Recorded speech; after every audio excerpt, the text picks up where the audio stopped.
Miami Vice is a sun-soaked and style-infused plunge into the decadent world of the 1980s, where the line between law enforcement and criminality blurs in the backdrop of neon-drenched streets, vibrant nightclubs, and the pulsating rhythm of a synthesizer-driven soundtrack. Set in the heart of Miami, the series chronicles the daring exploits of two undercover detectives, Sonny Crockett and Ricardo Tubbs. I had to do it! I had no choice! The pastel-hued mise-en-scène of the show created an unprecedented visual language on television.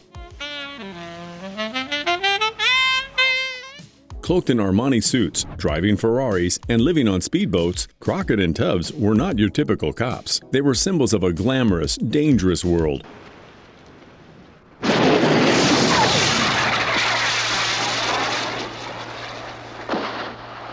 Where crime and power exist side by side, and where the pursuit of justice comes at a high personal cost.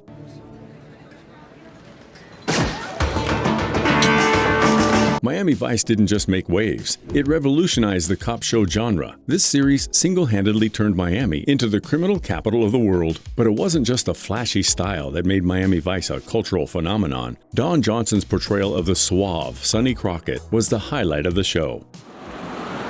I'm immune. His partnership with Philip Michael Thomas as Ricardo Tubbs was pure magic, blending action and drama seamlessly. You all right? Hell no, I'm not all right. You all right, lady? Together, they broke the mold of traditional cop duos, injecting charisma and charm into every nuance of their characters. The diverse and entertaining cast brought a refreshing breath of fresh air to the small screen. From the cool and calculating Gina Calabrese, played by Sandra Santiago, to the street-smart detective Stan Switek, portrayed by Michael Talbot, each character added their own unique spin to their characters.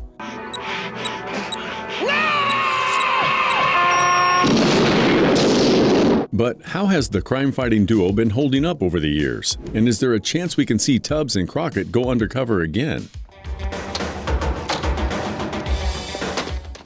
Well, let's find out. Some people think that Miami Vice was destined to be a great cop show because the casting crew chose to have Don Johnson as the lead. Don was a prolific actor by that time and had already made a name for himself in the entertainment industry. He began his career as a child actor, appearing in various stage plays and even landing a small role in the film The Magic Garden of Stanley Sweetheart, 1970. However, it was his role as Detective James Sonny Crockett on Miami Vice that catapulted Johnson to stardom. Don was 34 years old when he was cast for the show, and his portrayal of the cool and sleek detective became an instant sensation. During his time on Miami Vice, Johnson faced a little tension on set. Don clashed with the show's producers over creative differences, which led to his temporary departure from the series during the 4th season. However, the issues were resolved, and he returned to the show for its final season. Johnson had a complex relationship with the rest of the cast. While there were reports of tensions and disagreements, particularly with his co-star Philip Michael Thomas, they managed to maintain a professional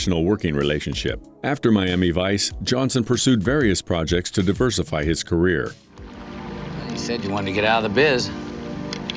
We can help you now. Don took on film roles, including the neo-noir crime film Harley Davidson and the Marlboro Man, 1991, and starred in the cult favorite TV series Nash Bridges, 1996 to 2001, where he played the title role of a San Francisco police inspector. Given his prolific career as an actor, it comes as no surprise that he has a net worth that is estimated to be around $50 million.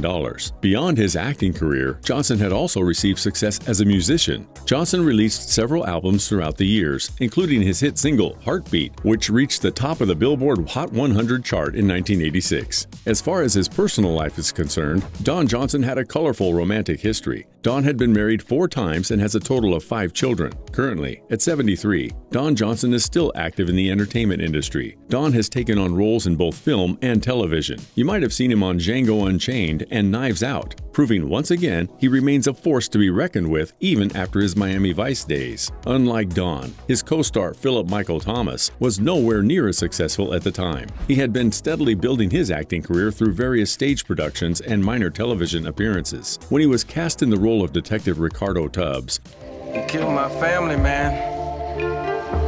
Yeah.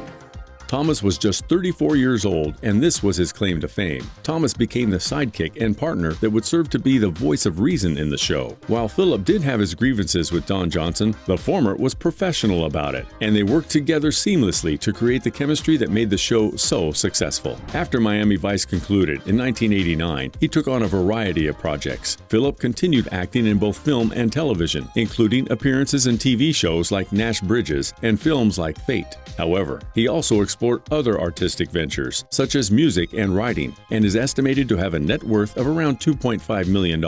Outside of his acting career, Philip Thomas has had achievements in music. Philip released several albums, including Living the Book of My Life and Somebody, which showcased his talents as a singer and songwriter. Thomas even authored the book The Power of Positive Living, which focused on personal development and spirituality. In his personal life, Philip married actress and model Cassandra Green, with whom he has 5 children. Today, at 74, Philip continues to pursue his artistic endeavors and has taken a step back from acting, with his final performance being in a short film aptly named Thank You, 15. What would a cop show be without a kick-ass female lead? This is where Sandra Santiago steps in. Santiago was 28 years old when she was cast for the role of Detective Gina Calabrese. After Miami Vice, Sandra continued to make her mark in the entertainment industry, often being typecast as a strong female detective. Santiago appeared in various TV shows, such as The Sopranos, The Guardian, and Law & Order. She also showcased her versatility on the stage, earning critical acclaim for her performances in Broadway productions like The Cape Man and 9. With so much critical success, she boasts a net worth of $5 million.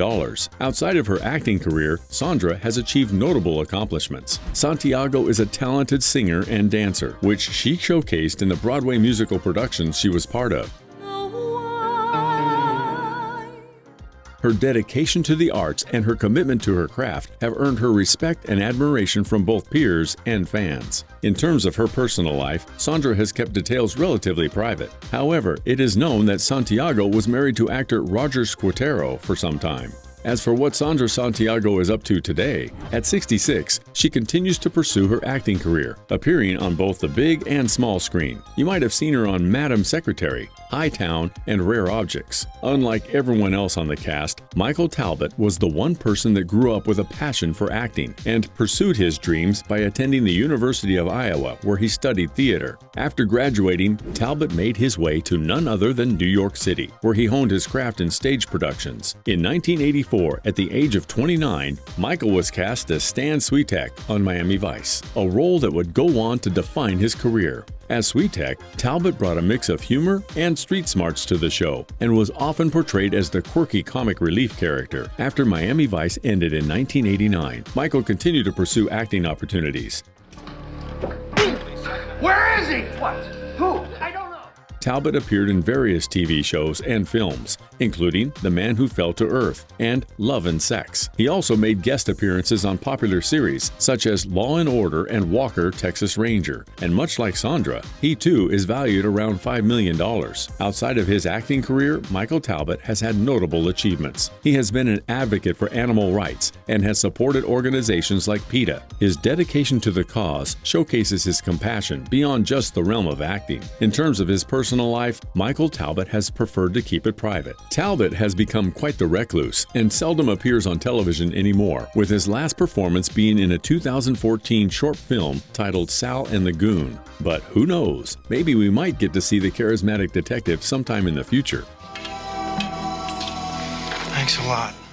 Miami Vice also broke barriers by tackling dark and gritty subject matter in a primetime television series. It delved into the complexities of drug trafficking, organized crime, and the moral ambiguity of law enforcement. By exploring these hard-hitting themes, the show challenged the traditional conventions of the crime genre and pushed the boundaries of storytelling on television. The show's impact went far beyond its run from 1984 to 1989. Miami Vice inspired a generation of filmmakers and television creators, including subsequent series like CSI and Breaking Bad. It also left a lasting impact on popular culture, shaping fashion trends, music choices, I like to think of the Miami Grand Prix as being a little like Christmas, Tubbs. That's right. and even the perception of Miami as a vibrant and glamorous city, which is why it was featured on the TV show Dexter.